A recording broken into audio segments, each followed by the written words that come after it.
Assalamualaikum warahmatullahi wabarakatuh. Halo teman-teman, selamat datang di podcast Jagong Santri bersama saya Muhammad Fikri Sahrul Hirmawan. Hari ini kita kedatangan seorang tamu yang istimewa. Alhamdulillah. Yang jauh-jauh dari Jakarta. Beliau dikenal sebagai sosok dai nasional, tokoh Islam dan sering malang melintang di dunia dakwah. Beliau adalah Ustadz Yusuf Mansur. Selamat datang Ustadz Yusuf Mansur. Assalamualaikum. Oke, senang bertemu dengan jenengan. Iya, semuanya assalamualaikum warahmatullahi wabarakatuh. Bagaimana kabarnya Ustadz? Baik, senang, bahagia, sehat, insyaallah. Alhamdulillah. Jadi ini tadi jenengan datang dari Jakarta atau dari mana ini? Dari Jakarta menghadiri milad ke-45 tahun ya. An-Nur 2 Malang, luar biasa. Alhamdulillah. Jagong santri itu maksudnya apa itu? Bahasa Jawa tuh jagong ya? Jadi kajian seputar kehidupan santri, sederhananya gitu. Nama jagong itu artinya apa? Jagong itu diskusi. Oh, kalau jagongan itu? Ya, sedang apa? Ya kondisi diskusinya itu. Bukan sambil makan itu? Bukan. Jadi lebih pantas nggak ada makanan.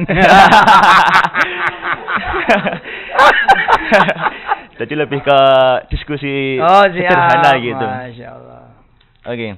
Jadi dari Jakarta itu berapa jam kira-kira ke Malang? Oh, dekat naik pesawat. Pesawat. Dulu saya itu ngamalin 4.444 sholawat. Salah satu doanya bukan niat ya. Kalau niat kan mungkin kita jadi salah. Kan orang kadang-kadang nanya. Sholawat niatnya apa? Duha niatnya apa? Sholat malam niatnya apa? Gitu kan? Tasbih, zikir niatnya apa? Ya. Tuh nggak usah dimatiin, kalau ada handphone yang bunyi biar aja. Itu backsound. Handphone baru kelihatannya. Susah mati ini, nggak ngerti. Ini hebat loh pemirsa. Itu santri semua nih yang ngelola. Nah dulu saya izin Allah ngedawamin sholawat. Bahkan kadang-kadang izin Allah nariyah. Panjang itu kan. Tapi dibikin enteng. 4.444 kali. Dengan doanya itu salah satunya pengen jadi wali. Pengen jadi wali. Pengen jadi waliullah. Di antaranya apa? Sebagai seorang wali, pokoknya saya merem nyampe. Saya ada di kota apa, merem bangun, pasti nyampe. Melek pindah kota dan dikabul. Alhamdulillah. Saya dari Jakarta tidur, nyampe Malang bangun. Ya tapi kan zaman dulu saya sholawatan itu kan tahun 80-an ya. Nggak kebayang bakal naik pesawat. Ya begitu, alhamdulillah. Enteng lah perjalanannya, enteng karena ada cinta di sini. Alhamdulillah. Waduh, ribuan tadi yang hadir, masya Allah. Senang semua. Jadi setelah datang di Malang itu kira-kira bagaimana perasaan jenengan? Apakah ada perbedaan dengan Jakarta? Perbedaan tentunya pasti ada. Tapi saling melengkapi. Dan tidak ada yang sifatnya kekurangan. Santri ini kan hebatnya selalu melihat segala sesuatu positif. Itu santri itu, jangan lupa tuh. Santri itu melihat segala sesuatu positif. Misalkan nasi kematangan, jadiin bubur. Nasi ternyata gosong, jadi kerak. Enak loh jadi santri ya. Betul nggak? Iya betul sekali. Ternyata dapat makanan basi, jadi makanan ayam. Iya. Oke. Berkah. Jadi jenengan itu kan terkenal sebagai dai nasional atau bahkan internasional. Iya, dai alam barzah juga. Masa kalah sama yang ono ya, bisa manggil malaikat. Jadi kira-kira bagaimana perasaan jenengan ketika melihat jamaah lagi tadi? Iya saya senang, mereka mukanya tuh serius, nggak ada yang jatuh, nggak ada yang megang handphone kecuali untuk merekam, tidak ada yang bicara satu sama lain, dan mukanya tuh senang semua. Antusias gitu. Iya loh, dari ujung ke ujung itu. Luar biasa. Subhanallah. Dan ternyata kan sudah berlangsung dari tahun 80-an di pengajian Ahad Legi ini ya. Iya, betul sekali. Itu selapanan tuh ya? Iya. Selapanan tuh apa? Selapanan tuh nanti bukan orang Jawa asli kayaknya nih. Iya. Bukan orang asli. Selapanan setiap 8 sekali apa gimana tuh? Oh itu 36 hari Masya Allah. Iya, appreciate banget. Dan jamaahnya kan juga dari wali santri ya. Jadi sekalian nengokin santri. Sambil ngaji sama kiai-kiai sini, Masya Allah. Alhamdulillah, saya ikut belajar. Dan saya senang lah kalau ke Malang nih, senang. Jadi selain sibuk dalam hal dai itu, kira-kira jenengan sibuk apa selain itu? Ya, usaha. Salah satunya dagang. Ya, bisnis. Ya, berusaha ikhtiar mencari rezeki yang halal karena Allah. Yang barokah. Kan dagang juga pintu yang disukai oleh Allah kan dan Rasulnya. Nabi sendiri pedagang kan? Betul sekali. Terus ngurusin santri, ngurusin pesantren. Dan masih jadi santri saya. Masih jadi santri. Saya hampir tiap hari telepon ke syekh-syekh yang ada di Darul Quran. Kemudian bacaan Quran saya dikoreksi. Selesai ngambil sanad pada A, kemudian ngambil sanad pada B. Masih jadi santri. Sampai sekarang. Santri itu adalah santri sampai akhir hayat. Walaupun nanti dia udah jadi guru, udah jadi romo kiai, ya tetap aja santri. Asik kan? Masya Allah. Alhamdulillah. Jadi gini Ustaz, saya tuh punya unek-unek. Jadi dahulu untuk mempersiapkan pendidikan anaknya, seringkali orang tua itu memilih alternatif kalau enggak sekolah swasta, ya umum. Cuma untuk hari ini negeri maksudnya. Negeri. Kalau enggak negeri ya swasta. Cuma kalau hari ini seringkali orang tua itu mulai melirik pondok pesantren sebagai rujukan utama mereka menyekolahkan anaknya. Wah, Gus. Kira-kira bagaimana jenengan menyikapi fenomena ini? Ya udah lama ada begitu banyak orang tua nyadari bahwa pendidikan agama itu penting. Ya, tidak merendahkan yang lain, ya. Tapi memang pendidikan agama itu penting. Dan pesantren kan juga berkembang sedemikian rupa hingga menjawab juga kebutuhan ya, dan keinginan para wali-wali santri dan santri. Bahwa anak selain bisa baca Quran harus juga bisa baca coding misalnya. Ya kan? Maka kemudian pesantren menyiapkan kelas-kelas coding. Bahwa anak-anak santri selain bisa baca kitab juga harus pandai berbahasa Inggris misalkan. Dan ya alhamdulillah pesantren-pesantren udah dari zaman baheula 2 bahasa misalkan. Bahasa Inggris sama bahasa Arab. Dan nanti tahun-tahun berikutnya pesantren akan menyiapkan bahasa lain. Bahasa semut misalnya. Yang sedang viral sekarang. Bahasa cacing misalnya. Bahasa malaikat. Bahasa malaikat disiapkan. Dan saya alhamdulillah termasuk orang yang bisa semua bahasa. Karena saya jadi santri. Saya bisa hampir semua bahasa. 100 bahasa negara manapun. Bisa saya. Izin Allah Subhanahu wa taala. Bicara, mendengar dan menulis. Asik kan? 100 loh, bukan bahasa Arab bahasa Inggris doang nih. 100 bahasa. Yang penting ada wifi.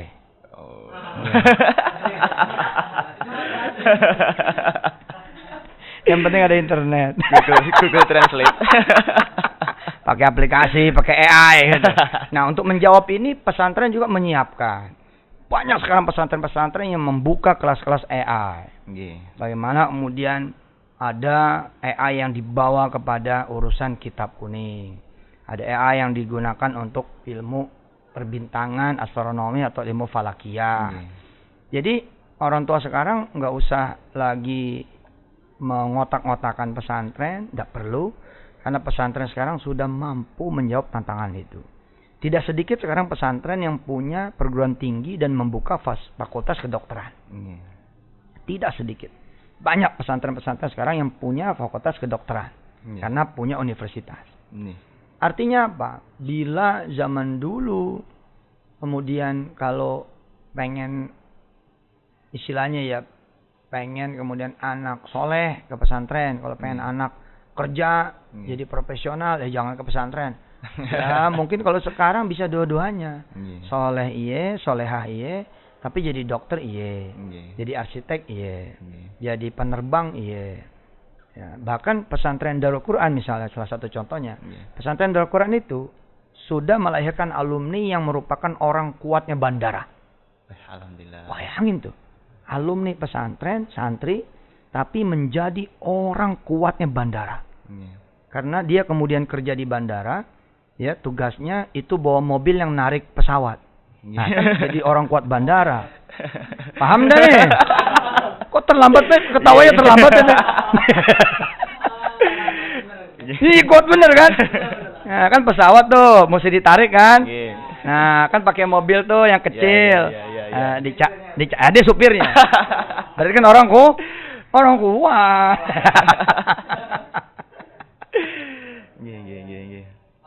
Masuk akal.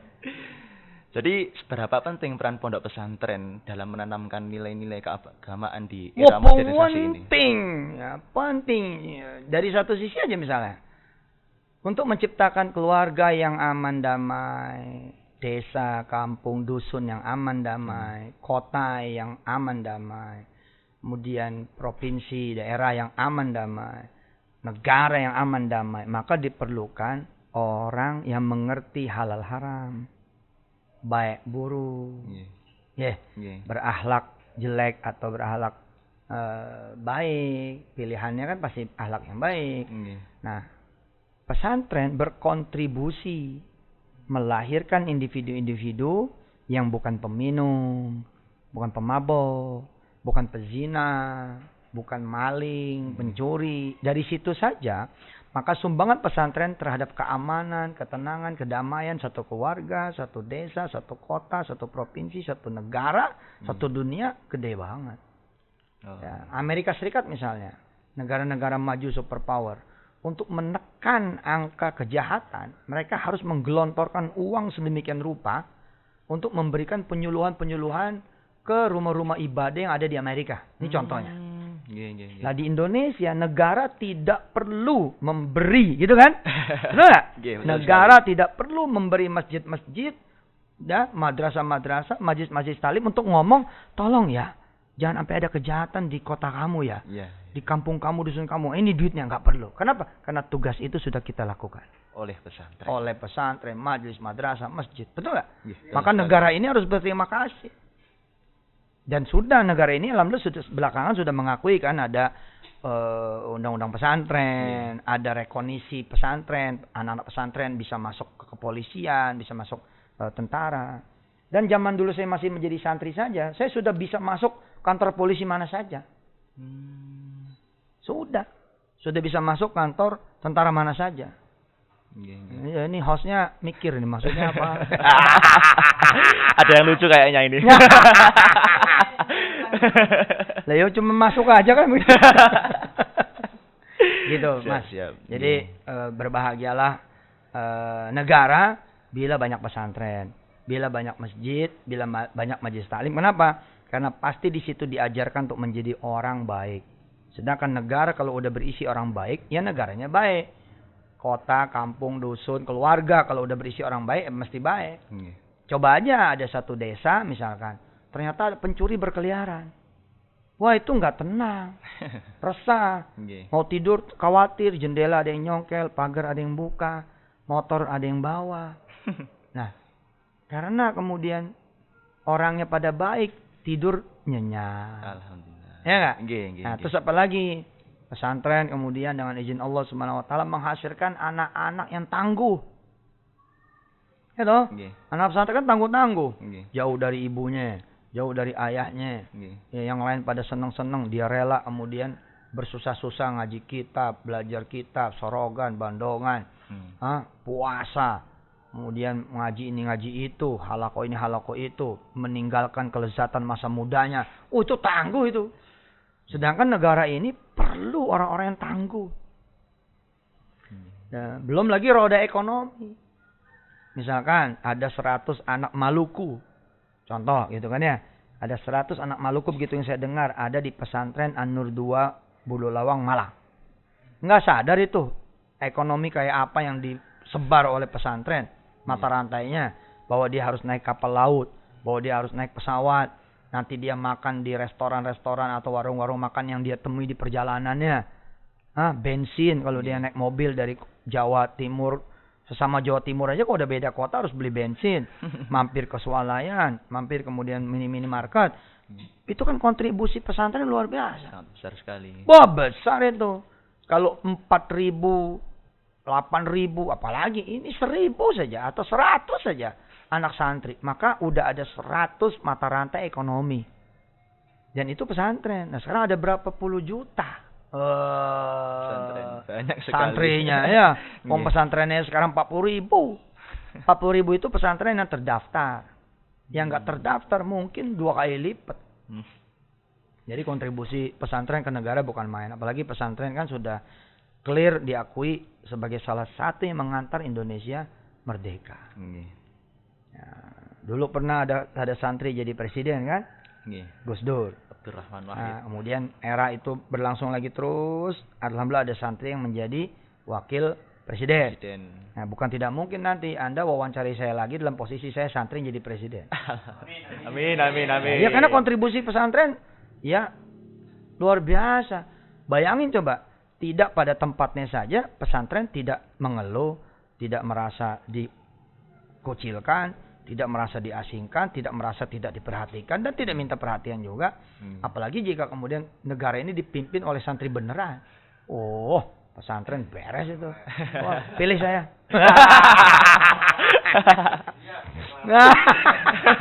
Loh ini saya memotivasi. Artinya bahwa pesantren itu memang penting. Ya, bagaimana misalkan pesantren punya kontribusi terhadap dunia kesehatan? Ada nggak? Coba mikir, gimana? Pesantren berkontribusi terhadap dunia kesehatan dengan tidak membuat orang gampang sakit. Misalnya? Lah ketika dia sholat malamnya rutin, udah nggak gampang sakit itu. Lah betul nggak? Betul. Kan ada imunologi yang kemudian imun sistem yang meningkat ketika dia sholat malamnya istiqomah. Berarti kan kalau anak pesantren diajarkan terus menerus istiqomah sholat malam, insya Allah maka negara punya penduduk yang sehat. Santri diajarkan main bola. Ya, main futsal. Mau ada lapangannya kek, nggak ada lapangannya kek, kita main bola di mana aja, betul nggak? Lah, orang yang gerak terus sehat nggak? Sehat. Nah, coba kontribusi pesantren tuh. Masya Allah. Sip. Mantap. Jadi, tadi jenengan itu menjelaskan kalau salah satu peran pesantren untuk menumbuhkan skill santri itu dengan coding salah satunya. Ya, salah satunya. Mungkin ada yang lain. Banyak. Sehingga nanti soft skill santri itu bisa meningkat ketika santri dia itu biasa bikin liwet, ya enggak? Dan santri biasa bikin makanan sendiri. Di beberapa pesantren dan masih banyak pesantren yang anak-anaknya diberi kesempatan juga nyuci sendiri. Ya. Dan menata dirinya sendiri. Jadi ilmunya banyak. Misalkan pesantren akhirnya melahirkan banyak sekali pengusaha-pengusaha kuliner. Pengusaha-pengusaha kuliner banyak tumbuh dari pesantren. Ya kenapa? Karena emang dunia pesantren dekat dengan dunia masak-memasak. Loh, santri-santri kan dipergilirkan kan? Dipergilirkan semua kebagian nanti di dapur. Memang tidak selamanya, tidak seterusnya. Dia terus, enggak, pasti di rolling kan, ditukar-tukar. Tapi kan pasti nanti ada yang ke dapur, bagian makanan. Ada santri yang tugasnya belanja keluar, oke? Ada santri yang nanti terbiasa mendistribusikan makanan demi makanan ke asrama masing-masing. Skillnya tuh benar-benar dipompa, benar-benar diasah, benar-benar dikembangkan untuk siap terjun di masyarakat dengan berbagai nanti bidangnya. Jadi pesantren memang siap untuk jadi apa saja santri. Benar, jadi apa saya siap. Benar. Jadi pencuri pun siap. Ketika nyantren nyuri mulu. Jangan diomongkan kalau ini. Ya yang gitu kenapa perlu masuk pesantren biar tobat. Oke. Pengalaman ya. Pengalaman. Iya. Iya, benar. Hanya saja hari ini pun masih ditemukan sebagian oknum yang menganggap kalau pesantren itu kolot dan nggak relevan dengan zaman sekarang. Kalau jenengan bagaimana menyikapi anggapan seperti ini? Santri sekarang ini udah banyak yang menjadi pilot. Udah ada bukan satu dua ya, udah banyak yang kemudian santri itu menjadi jenderal bintang 1 di kepolisian, di TNI. Kemudian udah banyak santri yang menjadi dirjen. Tidak sedikit santri di episode sekarang aja, periode 2019-2024 itu tidak sedikit menteri yang dari kalangan pesantren. Banyak. Saya bisa sebut beberapanya, ya.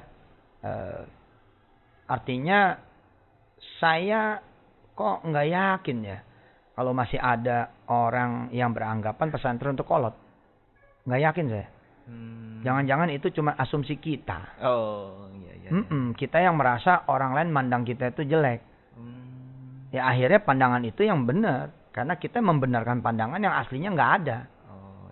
Jadi jangan-jangan itu cuma pandangan kita dong. Jangan-jangan kita tetap dianggap kolot ya. Jangan-jangan kita dianggap apa? Kenapa? Karena mewakili sarung. Misalnya, karena modern dan tidak dilihat, oh pakai sarung berarti kolot.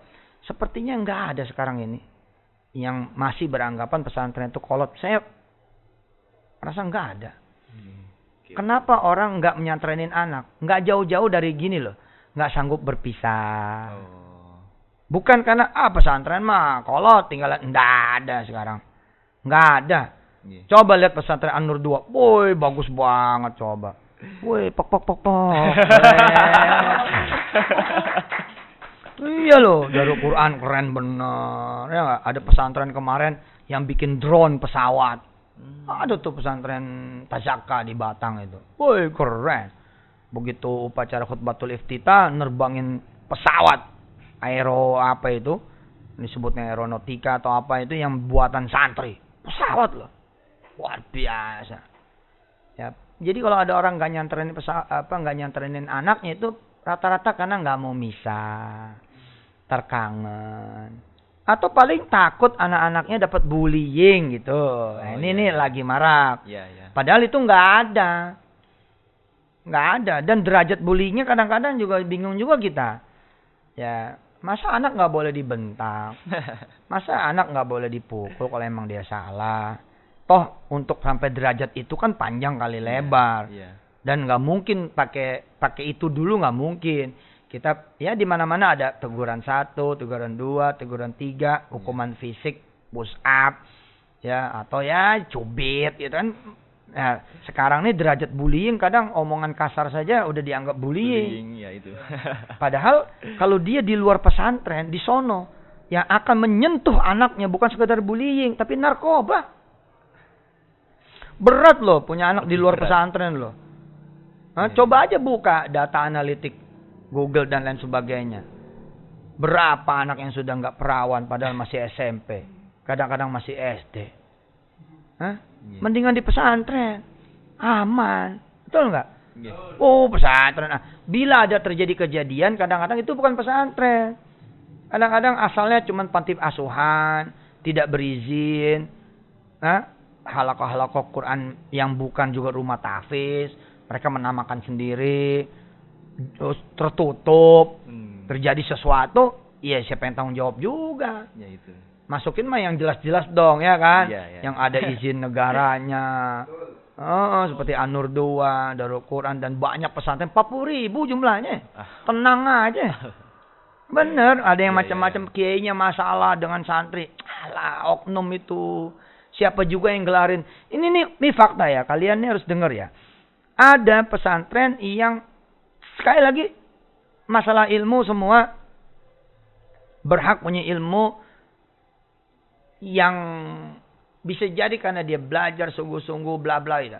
Tapi tidak sedikit orang yang mengambil keuntungan dari begitu mudahnya kita mencap orang ustadz. Oke. Ya Asal orang tuh pakai baju koko, pakai sorban. Kemudian kita udah bilang dia Ustaz. Padahal ternyata dia predator. Bukan Ustaz asli. Iya. Nah, yang itu jangan dilihat. Yang dilihat mah misalkan kiai-kiainya An-Nur 2. Tepuk tangan dong An-Nur 2. Saya mau bilang Yusuf Mansur. Tapi kok saya termasuk yang kacau ini. Minta didoain ya, biar lempeng lurus. Amin. Amin. Oke, terakhir. Jadi mungkin dari Ustaz sendiri ada 1-2 pesan bagi para orang tua yang di luar ketika ingin memondongkan anaknya. Kira-kira dari Ustaz ada pesan untuk mereka? Anak itu memang harus dilepas. Mau kapan juga tetap akan dilepas. Nah, kalau dia terlambat belajar dewasa, maka anak ini akan terus menjadi anak-anak. Tapi kalau dari kecil udah dilepas, anak ini udah dewasa. Kenapa sekarang anak yang udah lulus S2 aja nikah masih ngerepoti orang tua. Begitu berumah tangga, dikit-dikit orang tua. Nah, ini nggak dewasa, betul nggak? Ya. Tapi kalau santri kan sudah biasa nggak ada orang tua. Kepepet awalnya. Jadi, ya melepas anak itu merupakan hal yang bisa membuat anak menjadi orang besar. Dan banyak lagi contoh sejarah yang kalau anak nggak dilepas, justru bahaya buat anak. Contohnya siapa? Ada yang bisa ngasih contoh? Contohnya Musa. Nabi Allah. Musa kecil itu kan dilepas. Kalau nggak dilepas, mati.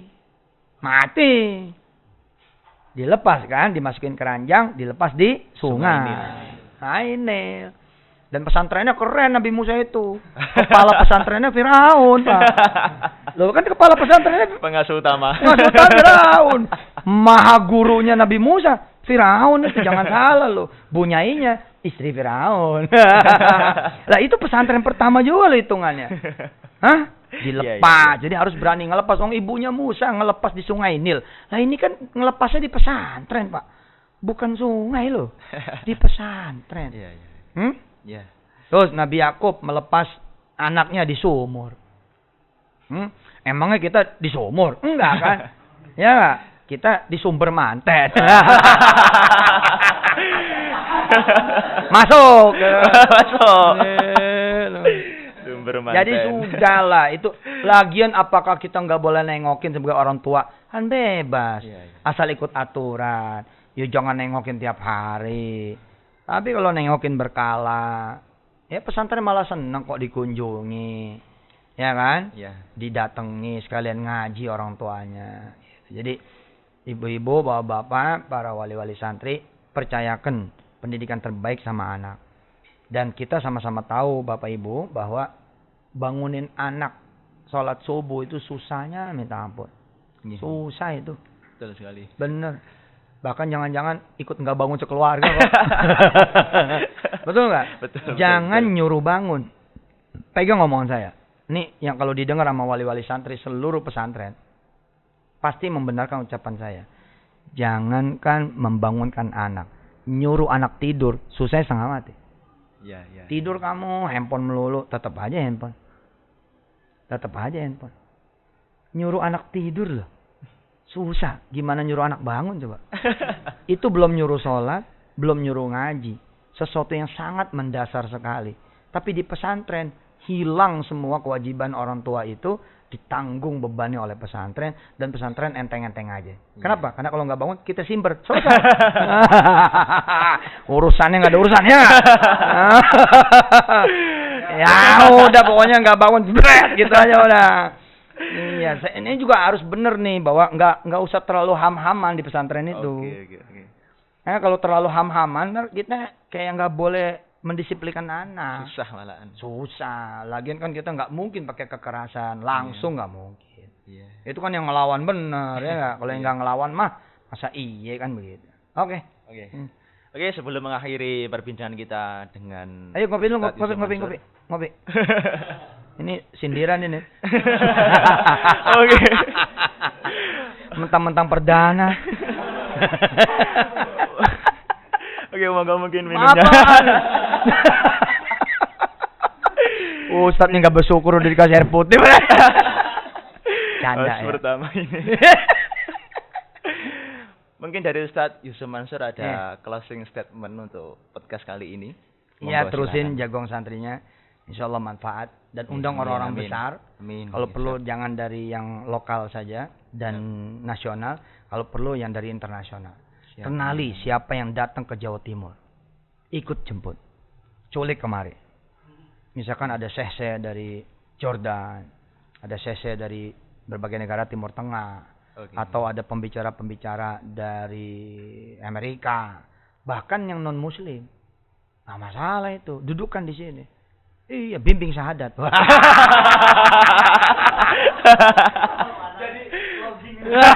Iya login. Ya, undang jenderal-jenderal polisi, jenderal-jenderal tentara, ajak ngomong, Pak gimana caranya supaya santri-santri bisa jadi kayak bapak, jadi jenderal, jadi pemimpin di kepolisian, di tentara. Kalau ada menteri lagi berkunjung, ya coba bikin mereka kemari, gitu. Pengusaha-pengusaha kenalin, gitu. Jangan dari kalangan yang ustadz terus, yang mentang-mentang namanya jagung santri, ya yang dipanggil ustadz, enggak, jangan begitu. Ya kalau perlu, kalau jagung santri ini bisa mendudukan biksu Myanmar, biksu Burma, biksu Thailand, keren tuh. Bisa, benar. Bisa punya tamu, misalkan pendeta tersohor di Virginia, Amerika Serikat. Keren. Insya Allah hostnya ini translate terus itu. Wait. Googling dulu. Kok mau nih apa?